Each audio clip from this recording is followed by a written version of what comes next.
Domestic violence is truly one of the most important issues that incarcerated men and women need to better understand. In this introductory program, we're going to carefully define what domestic violence is and is not.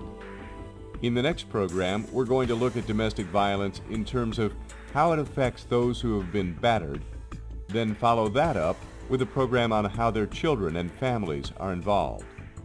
Then we'll present a program with some important information for abusers. And finally, in the last program in the series, we'll look at how recovery happens and review some common attitudes about domestic violence that are part of the problem. Domestic violence is a complicated issue, and there are many misconceptions about what it is and what to do about it.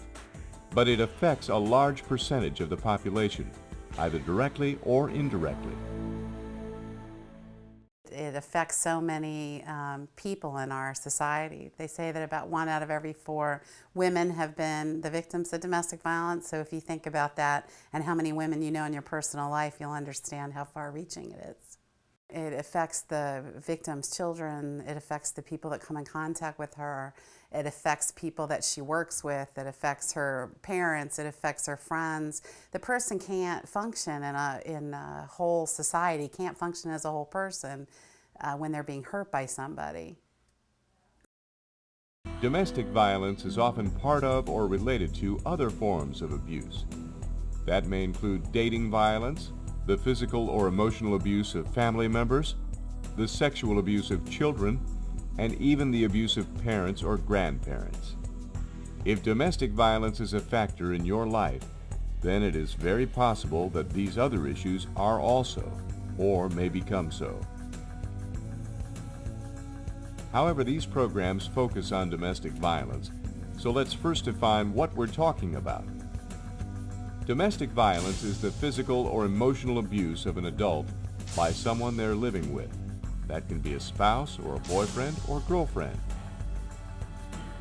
And as we will often be referring to the victim as a female and the abuser as a male, here's why.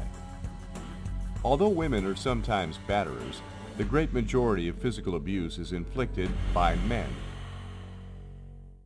Every available research shows that between 90 to 95% of all victims are female. The reaction that people have to that is always very interesting to me. I just said to a group of people that I was doing a training for last week, I mean, is there anybody in here that's going to disagree that men have a predominant power role in our country? I don't even need to get off on feminist rhetoric or talk about patriarchy. Most people from one end of this community to the other can understand that we have a culture that's steeped in men being in charge. So if you agree with that we have a culture where men are predominantly seen to be in charge and to be the master of your house, and then you look at how do they maintain that? How do you maintain a structure where one gender maintains control or dominance over another? And you have to believe that violence becomes a part of that. But on the flip side of that, I don't know anybody that works in this field that denies that men aren't victims. Which is the other part of what happens when the community reacts to the 90–95% percentile is, what about the men? What about the men? That's the first thing you hear. We work with men all the time. Men do get victimized. There's some really mean women in the world, mean, dominating, violent, and men do get victimized and they do get hurt, and services are out here for them. Next, it's important to address one of the biggest misconceptions about domestic violence: that it is an anger management problem. There's a crucial difference between these two problems, and it is very important to understand what it is. People who have anger management problems cannot control their emotions in many situations and with many different people. A person with an anger management problem may lose their temper and be abusive to their wife, but they also may lose their temper and be abusive with their friends, their co-workers, a person on the street, or even a law enforcement officer. People with anger management problems do not use their anger to accomplish a goal. They don't have a plan or an agenda. They just erupt like a volcano, then cool down, and then erupt again. A person who cannot control their anger has an extremely serious problem. Some of their behaviors may even be identical to domestic violence abuse, but the two problems are very different and have very different solutions.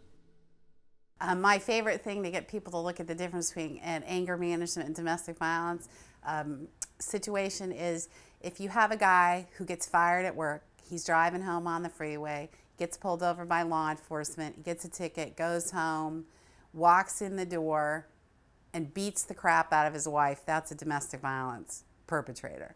That same guy gets fired from his job, gets pulled over by the cops, gets out, beats the crap out of the cop before he ever gets home, that's an anger management problem.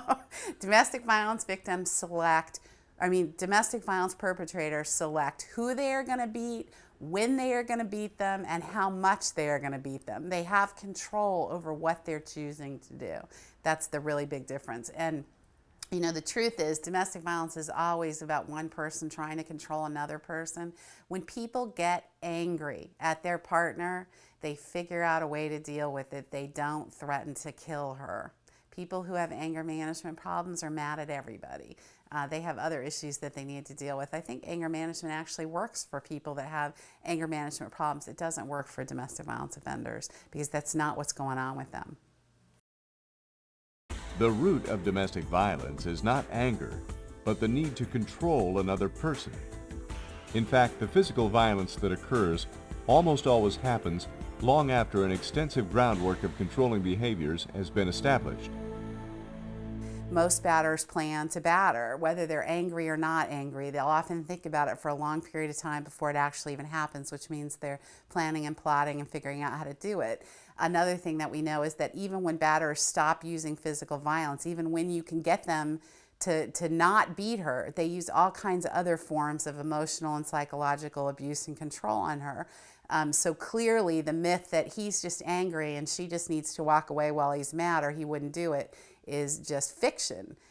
It's about a whole pattern of control and behavior that lasts over a continuum of period. Through my experiences in life, I want to be a controlling person. Not I want it to be, but I had the issue of being in control. And whenever I didn't have it, I did whatever means necessary to get that control. I was always too serious with everything, you know, wanting everything to be perfect and right and everything. And life don't have to be that way. Trying to keep a perfect balance in there. Another common misconception about domestic violence is that abusers are very aggressive, physically powerful, and domineering people. This is not always true. In fact, people who are domestic abusers can be very calm in the rest of their life and may even be mild-mannered, courteous, considerate, and in control of their emotions with other people. This is what some people call the Dr. Jekyll and Mr. Hyde aspect of domestic violence, and also makes it hard for victims to seek assistance. People might say something like, "Oh, him? He wouldn't hurt a fly. He's so sweet. You must be exaggerating or have done something to provoke him." Everyone thought Weirpash was the perfect man. The neighbors loved him, everyone at work loved him. No one had any idea what went on behind the closed doors.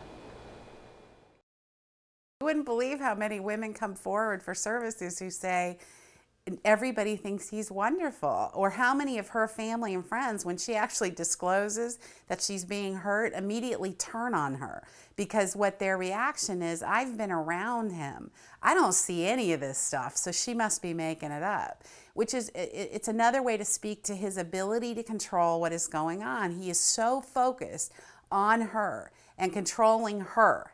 He can control every other part of his life away from her. And it creates part of the reason why she stays, because he says, nobody will ever believe you, and here you go, you're standing at the injunction bench and nobody is believing you. Or you end up losing all of your family and friends because you've tried to get away from him and everybody else around you is punishing you. Finally, if you're a man watching this and feel defensive, if you feel like these programs are about women who think men are bad, nothing could be further from the truth. In fact, women who help the victims of domestic violence want men to be involved in the process and realize both men and women have to work together to stop the abuse. What we know to be true is that women have always tried to teach their sons that it's not okay to be violent, but it's when other men teach their sons that it's not okay to be violent, or when other men tell each other that it's not okay to be violent, that we see a reduced risk or a reduced rate of domestic violence. Men have to stop it. I think one of the best ways to keep men from feeling alienated from people who are trying to educate or be advocates is to acknowledge the fact that there is a major portion of the male society that does not hurt other people. They do not abuse their partners, and they need to take a stand and be glad of that and be respectful. And when you empower those people, the men in society, and teach them and tell them that you can be our trainers, you can be our leaders. You know, you lead in so many other things. So why not join with us and don't take it personally? You know, because we do have a tendency to stereotype, and the men do feel like, oh, now they're talking about us. It's all of us guys. Well, it's not. It's a segment of society that chooses to be abusive, but it's not all of them, so don't take it so personally. If you have been the victim of domestic violence, there's no shame in it. People from all walks of life, every education level and every income level, have been involved in controlling abusive relationships, and many of them learned how to stop the cycle and live a healthy life. And if you have been a domestic violence abuser, now is the time to find the courage and strength to acknowledge your problem and seek help for it.